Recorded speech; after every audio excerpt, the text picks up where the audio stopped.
Bismillahirrahmanirrahim. Assalamualaikum warahmatullahi wabarakatuh. Sahabat Muslim, Perang Uhud adalah salah satu peristiwa bersejarah yang tidak bisa dilupakan dalam Islam.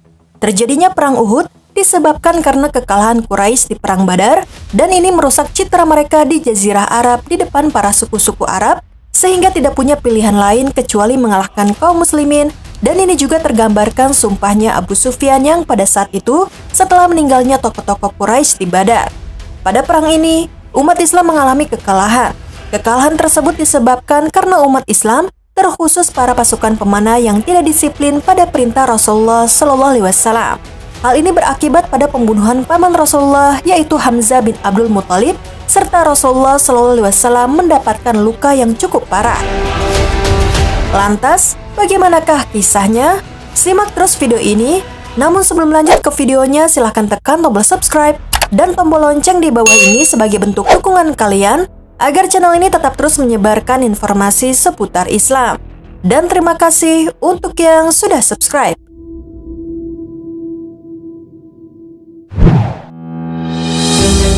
Sahabat Muslim, pertempuran Uhud adalah pertempuran yang pecah antara kaum muslimin dan kaum kafir Quraisy pada hari Sabtu, tanggal 23 Maret tahun 625 Masehi atau 7 Syawal tahun 3 Hijriah. Pertempuran ini terjadi kurang lebih setahun lebih seminggu setelah pertempuran Badar. Tentara Islam saat itu berjumlah 1.000 orang, namun dihasut oleh Abdullah pimpinan kaum munafikin dari Madinah, sehingga kaum munafik saat itu mundur dari medan perang yang berjumlah 300 orang.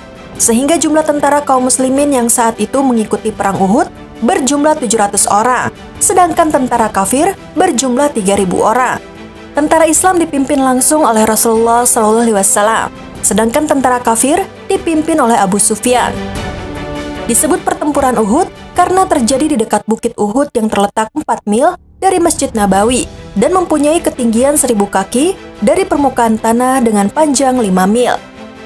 Setelah kekalahan kaum Quraisy di Badar, langkah pertama yang mereka tempuh adalah menghimpun kembali barang dagangan yang bisa diselamatkan oleh Abu Sufyan. Mereka menghimbau kepada orang-orang yang banyak hartanya untuk mengumpulkan harta mereka demi memerangi kaum muslimin. Mereka pun memenuhi himbauan tersebut hingga terkumpul 1.000 unta dan 1.500 dinar. Mereka membukakan pintu dukungan bagi siapapun yang hendak ikut andil untuk memerangi orang-orang muslim. Entah dia berasal dari Habasyah, Kinana ataupun Tihama. Ibnu Ishaq berkata, ketika Abu Sufyan bin Harb dan pedagang-pedagang Quraisy lainnya setuju memberi bantuan uang, maka orang-orang Quraisy sepakat memerangi Rasulullah SAW dengan mengerahkan orang-orang non-Quraisy yang bergabung bersama orang-orang Quraisy. Setelah genap setahun, persiapan mereka benar-benar sudah matang. Tidak kurang dari 3.000 prajurit Quraisy sudah berhimpun bersama sekutu-sekutu mereka dan kabilah-kabilah kecil. Para pemimpin Quraisy pun berpikir untuk membawa serta para wanita, oleh karena hal ini dianggap dapat mengangkat semangat mereka. Dalam persiapan ini, mereka mengerahkan sebuah pasukan besar dan tangguh yang terdiri dari 3.000 personil terlatih, termasuk 700 orang berpakaian besi, 100 pasukan berkuda di bawah pimpinan Abu Sufyan. Keberangkatan kaum kafir Quraisy disiapkan dari Dar al-Nadwah yang terdiri dari 3 brigade. Brigade terbesar dipimpin oleh Tolha bin Abi Tolha, terdiri dari 3.000 orang, kecuali 100 orang saja dari Saqif. Ibnu Ishaq berkata, orang-orang Quraisy berangkat dengan seluruh kekuatan. Tokoh-tokoh Ahabisi dan para pengikutnya yaitu orang-orang dari Bani Kinanah dan orang-orang Tihama. Mereka juga menyertakan istri-istri mereka sebagai penjaga agar mereka tidak melarikan diri dari medan perang. Orang-orang kafir Quraisy berjalan hingga tiba di 2 mata air di lembah Sabkah dari saluran air di atas lembah dengan menghadap Madinah. Di Madinah, kaum muslimin sama sekali tidak tahu menahu mengenai persiapan tersebut. Nabi sendiri baru mengetahui 2 atau 3 hari sebelum pasukan Quraisy memasuki Madinah melalui surat pamannya Abbas yang dikirimkan diam-diam dari Mekah. Nabi segera mengirim mata-mata, Anas, Mu'nis, dan Hubab untuk mengumpulkan informasi tentang pasukan itu. Setelah itu, baru dia mendapat laporan pasti bahwa pasukan Mekah sudah berada sekitar 3 mil dari Madinah. Setelah mendengar kabar tersebut, Nabi SAW mengadakan musyawarah yang terjadi pada hari Jumat 6 Syawal tahun 3 Hijriah. Pada musyawarah tersebut, kaum muslimin merundingkan tentang strategi mereka dalam menghadapi kaum kafir Quraisy.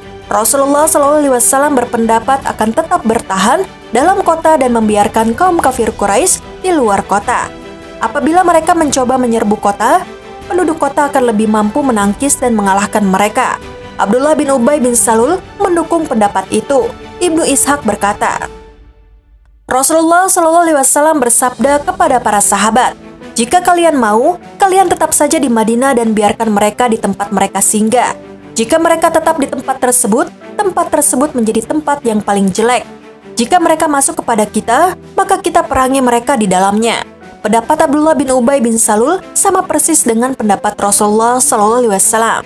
Rasulullah pada awalnya lebih condong kepada pendapat yang kedua.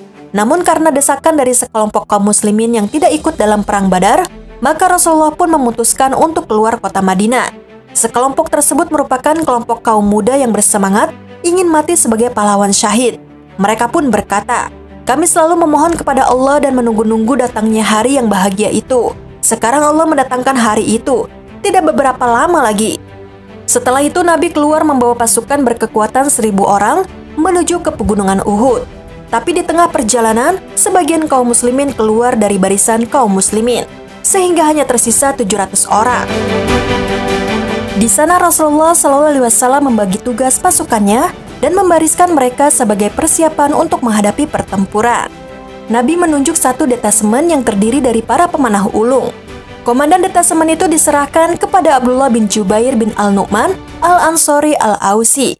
Nabi memerintahkan agar mereka menempati posisi di atas bukit sebelah selatan Wadi Kanat yang di kemudian hari dikenal dengan nama Jabal Ruma.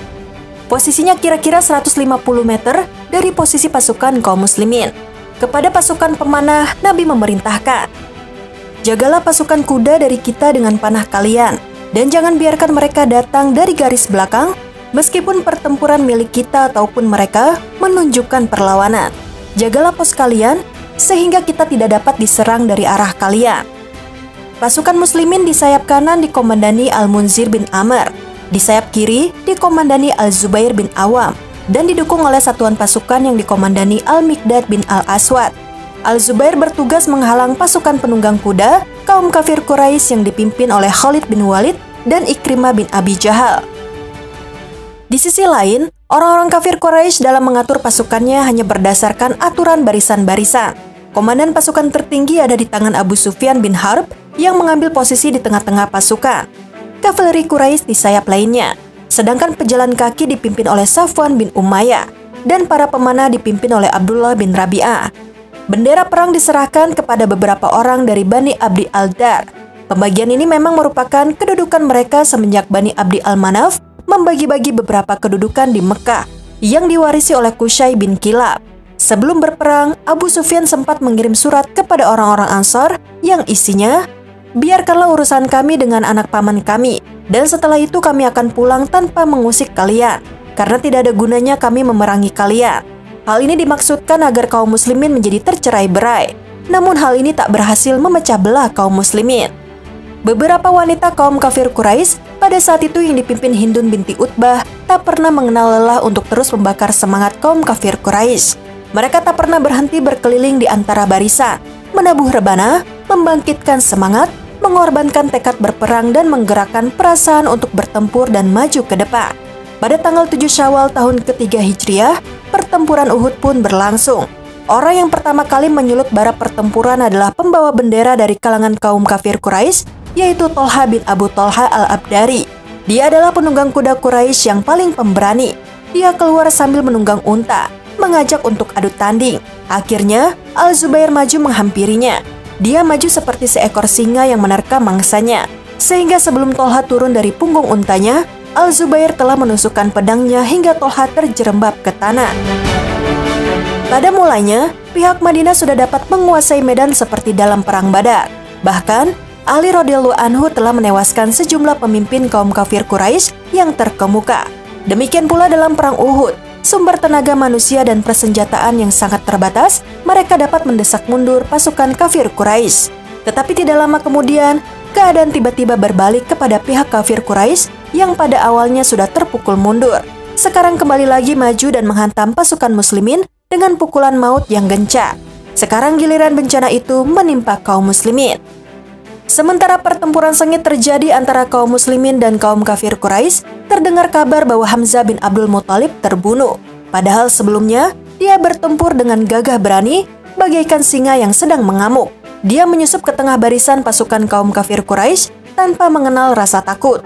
Bahkan, orang-orang yang gagah berani dari pihak musuh pun dibuatnya seperti daun-daun kering yang bertebangan di hembus angin. Wahsy bin Harb adalah budak Jubair bin Mut'im. Dia adalah orang yang membunuh Hamzah bin Abdul Muthalib. Dia ahli melempar tombak ala Habasyah dan lemparannya jarang sekali meleset dari sasaran. Wahsy adalah seorang budak yang dijanjikan oleh tuannya kebebasan jika ia membunuh Hamzah. Dia pun menunggu waktu yang tepat di mana dia melancarkan tombak ke Hamzah. Hamzah radhiyallahu anhu pun roboh dan jatuh. Ketika Hamzah telah wafat, Wahsy pun datang dan mengambil tombaknya. Kemudian dia pergi ke pasukannya karena ia telah memenuhi janjinya dan dia tidak memiliki tujuan untuk membunuh yang lain selain Hamzah radhiyallahu anhu. Selain itu, Abu Bakar radhiyallahu anhu juga merupakan salah satu tokoh yang berperan penting dalam mendampingi Rasulullah Shallallahu Alaihi Wasallam. Sejak dia masuk Islam, dia lebih banyak mendampingi Rasulullah Shallallahu Alaihi Wasallam, baik pada waktu sedih maupun senang. Dia adalah yang paling kuat dalam mempercayai ajaran Islam. Begitu pula dalam perang Uhud, dia pun hadir mendampingi Rasulullah Shallallahu Alaihi Wasallam. Dalam perang Uhud, terlihat pula Umar bin Khattab radhiyallahu anhu yang mengenakan ikat kepala dan baju besinya. Dia menyandang pedang lalu berangkat bersama sahabatnya ke medan perang. Pada saat Rasulullah terdesak oleh kaum kafir Quraisy, dialah yang datang untuk melindungi Rasulullah bersama beberapa orang termasuk Abu Bakar. Dialah yang berjuang mati-matian untuk melindungi Rasulullah sampai Khalid mundur. Pada akhirnya, kaum muslimin mengalami kekalahan. Meskipun awalnya mereka hampir menang. Hal ini dipengaruhi oleh beberapa faktor. Salah satu di antaranya adalah kesalahan fatal yang dilakukan oleh para pemanah. Mereka mengabaikan perintah Nabi dengan meninggalkan pos mereka. Maksud mengabaikan perintah Nabi adalah sebagian kaum muslimin tidak menaati perintah Rasulullah SAW. Nabi memerintahkan mereka untuk tetap berada di atas bukit, dalam keadaan kalah ataupun menang. Sekalipun sudah ada perintah yang sangat tegas ini, tatkala pasukan pemanah melihat orang-orang muslim sudah mengumpulkan harta rampasan dari pihak musuh, mereka pun dikuasai rasa egoisme, kecintaan terhadap duniawi. Mereka saling berkata, harta rampasan, rekan-rekan kalian sudah menang, apalagi yang kalian tunggu. Bahkan Abdullah bin Jubair telah mengingatkan mereka akan perintah Rasulullah. Namun mayoritas di antara mereka tidak memperdulikan peringatan ini. Pasukan pemanah yang meninggalkan posnya di atas bukit berjumlah 40 orang. Dengan demikian, punggung pasukan muslimin menjadi kosong. Tinggal Ibnu Jubair dan 9 rekannya. Sehingga pasukan berkuda Khalid bin Walid memanfaatkan kesempatan emas tersebut. Dia berputar dengan sangat cepat hingga sampai di belakang pasukan Islam. Tidak lama kemudian, dia pun membantai Abdullah bin Jubair dan anak buahnya lalu menyerbu kaum muslimin dari arah belakang. Melihat kaum muslimin bercerai-berai, Rasulullah dengan gagah beraninya memanggil kaum muslimin untuk berkumpul di sekitar Rasulullah, meskipun dia tahu bahwa hal tersebut akan membahayakan jiwanya. Kaum muslimin pun berkumpul di sekitar Rasulullah untuk melindunginya. Mereka yang berkumpul hanya 9 orang, selebihnya tercerai-berai dan melawan kaum kafir Quraisy secara berkelompok. 9 orang inilah yang berjuang mati-matian demi keselamatan Rasulullah. Setelah terjadi pertempuran yang sengit antara kaum kafir Quraisy dengan 9 sahabat, pada akhirnya hanya 2 orang yang tersisa, yaitu Thalhah bin Ubaidillah dan Sa'ad bin Abu Waqqas. Saat itulah merupakan saat yang tersulit bagi Rasulullah. Melihat hal tersebut, tentu kaum kafir Quraisy tidak menyia-nyiakannya. Maka Utbah bin Abu Waqqas melempar batu dan mengenai lambung Rasulullah. Bukan hanya itu, gigi seri sebelah kanan bagian bawah Rasulullah serta bibir bawahnya juga terluka. Bahkan Abdullah bin Syihab al-Zuhri maju dan melukai dahi Rasulullah. Tidak sampai di situ, Abdullah bin Qam'ah datang dan membabat pundak Rasulullah SAW serta memukul dengan keras bagian atas pipi Rasulullah. Demikianlah hal-hal yang terjadi pada Rasulullah yang diakibatkan oleh pasukan pemanah yang tidak menaati Rasulullah SAW. Mengenai hal tersebut, Rasulullah SAW bersabda, Allah sangat murka kepada suatu kaum yang telah memperlakukan nabinya seperti ini, seraya menunjuk ke gigi serinya. Allah sangat murka kepada seseorang yang telah diperangi oleh Rasulullah di jalan Allah. Hadis riwayat Muslim.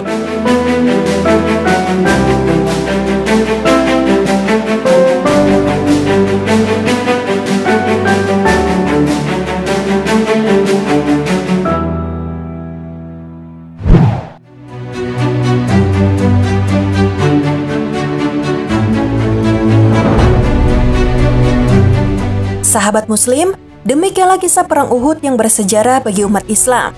Perang Uhud merupakan peristiwa paling menyedihkan bagi umat Islam. Umat Islam mengalami kekalahan yang begitu menyakitkan hati. Mulai dari pembunuhan Hamzah oleh Wahsy, Rasulullah terluka dalam perang tersebut, hingga kaum muslimin yang tewas sebagai syuhada dalam jumlah besar. Hal ini mengindikasikan bahwa Perang Uhud merupakan kekalahan terbesar umat Islam. Meskipun demikian, kekalahan merupakan awal dari sebuah kesuksesan. Karena dari kekalahan kita belajar, sehingga kita terdorong untuk terus melakukan yang terbaik dalam kehidupan di masa yang akan datang. Sekian video kali ini. Wassalamualaikum warahmatullahi wabarakatuh.